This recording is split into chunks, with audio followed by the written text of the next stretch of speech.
Bien, para ir finalizando, les quiero presentar y metodizar todo lo que vimos en ciertos pasos a seguir, ¿sí? A la hora de evitar estas fugas de energía. Estamos hablando que si decimos de evitar fugas de energía, es sinónimo de evitar lesiones.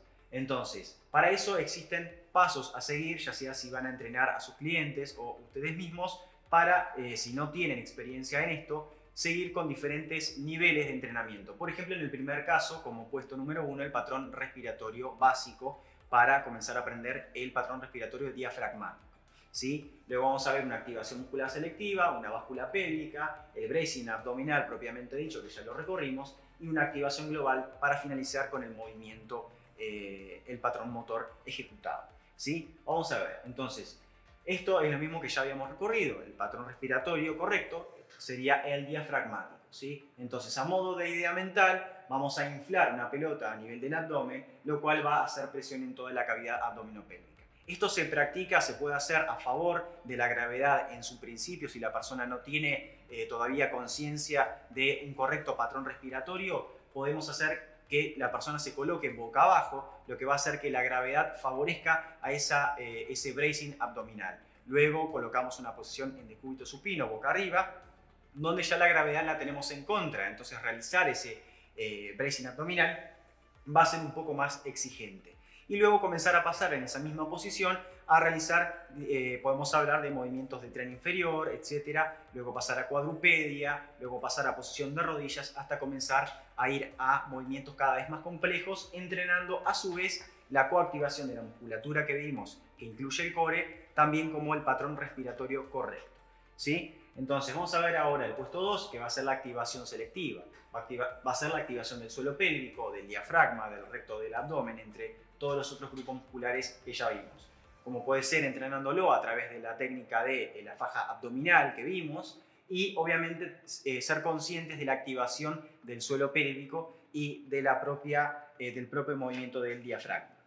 Como puesto número 3 vamos a ver que necesitamos aprender lo que se llama una báscula pélvica. Si bien no lo recorrimos en lo que venimos viendo del módulo, pero sí vamos a verlo rápidamente, ya que es bastante sencillo. Vemos que la báscula pélvica es un movimiento de retroversión y de anteversión. Cuando hablamos de esta retroversión pélvica nos estamos refiriendo a que las crestas ilíacas se van hacia posterior, y cuando hablamos de anteversión pélvica, las crestas ilíacas se van hacia anterior. Básicamente, para entenderlo en pocas palabras, cuando nosotros hacemos una anteversión pélvica, estamos ante una posibilidad de una fuga de energía si estamos preparándonos para ejecutar el movimiento, por ejemplo, de la sentadilla. Mientras que si vamos a una retroversión pélvica, también estamos ante una fuga de energía. Tenemos que mediar entre esas dos posiciones, haciendo que se distribuya correctamente la carga.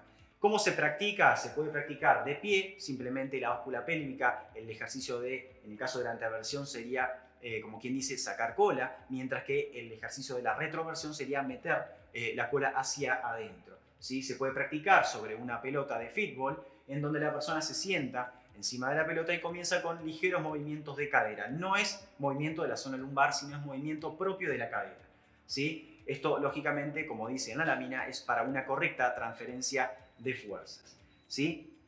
Entonces, es necesario poder controlar ese movimiento de la báscula de la pelvis. Luego vamos a ver que se realiza el propio bracing abdominal. No vamos a repetir sobre lo ya recorrido. ¿Sí? Se entrena el bracing abdominal, como también la conciencia del hollowing abdominal. Ambos es necesario entrenarlos para tener un correcto patrón respiratorio, como también para ejecutar lo que finalmente, en el puesto 5 y 6, va a ser el patrón motor final. ¿Sí? Va a ser este movimiento final, como puede ser, como habíamos dicho, alrededor de todo el módulo, ¿sí? El ejercicio de la sentadilla, en este caso pesada, de la mano de un powerlifter, y en ejercicios típicos de gimnasio que podemos realizar, como por ejemplo peso muerto. Esto adquiere mucha más importancia en ejercicios de pesos libres, ¿sí? Sobre todo en lo que son máquinas, no es de tanta importancia, ya que las propias máquinas suelen ser ya con movimientos más controlados, más lineales, pero sí es importante entender que necesitamos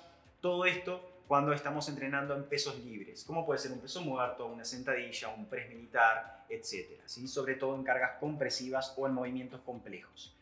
Para finalizar, les quiero dejar, digamos, una propuesta de trabajo en donde los quiero invitar a que generen ejercicios creen ejercicios, incluso pueden inventar ejercicios, pero ya a raíz de todo esto ya van a tener una buena base sólida para, en el caso que quieran inventar un ejercicio, puedan inventarlo, crearlo con inteligencia y sabiendo qué es lo que están haciendo en cada movimiento.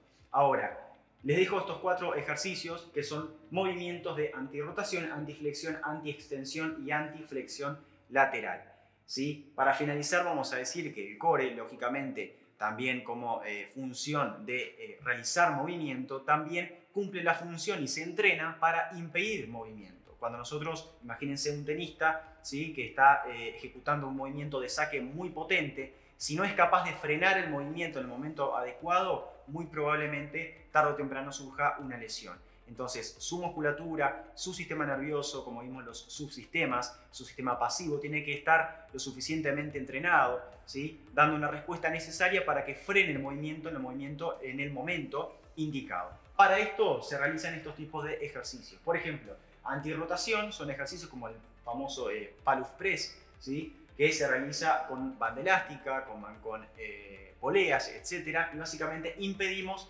que esa fuerza de torsión nos rote, ¿sí? Una fuerza de antiflexión lateral, cualquier movimiento que nosotros realicemos, como por ejemplo en este caso en los ejercicios de suspensión, donde la gravedad nos tiende a flexionar el tronco y toda nuestra musculatura va a tener que trabajar y ejecutar una correcta activación para que no se realice esa fuerza de flexión, ¿sí? Y luego una antiextensión como la típica plancha prona o la plancha frontal, en donde es un ejercicio donde la gravedad nos tiende a extender la zona lumbar y ahí tenemos que resistir esa fuerza de antiextensión, ¿sí? Y para finalizar, la fuerza de antiflexión lateral, como puede ser en un ejercicio de cargadas de maletas o pasos de pastor, ¿sí?, en donde hay una fuerza de flexión lateral por sostener una carga pesada en un lateral del cuerpo que nos tiende a flexionar la columna hacia el lateral y todo nuestro sistema, tanto sistema nervioso como sistema pasivo y activo,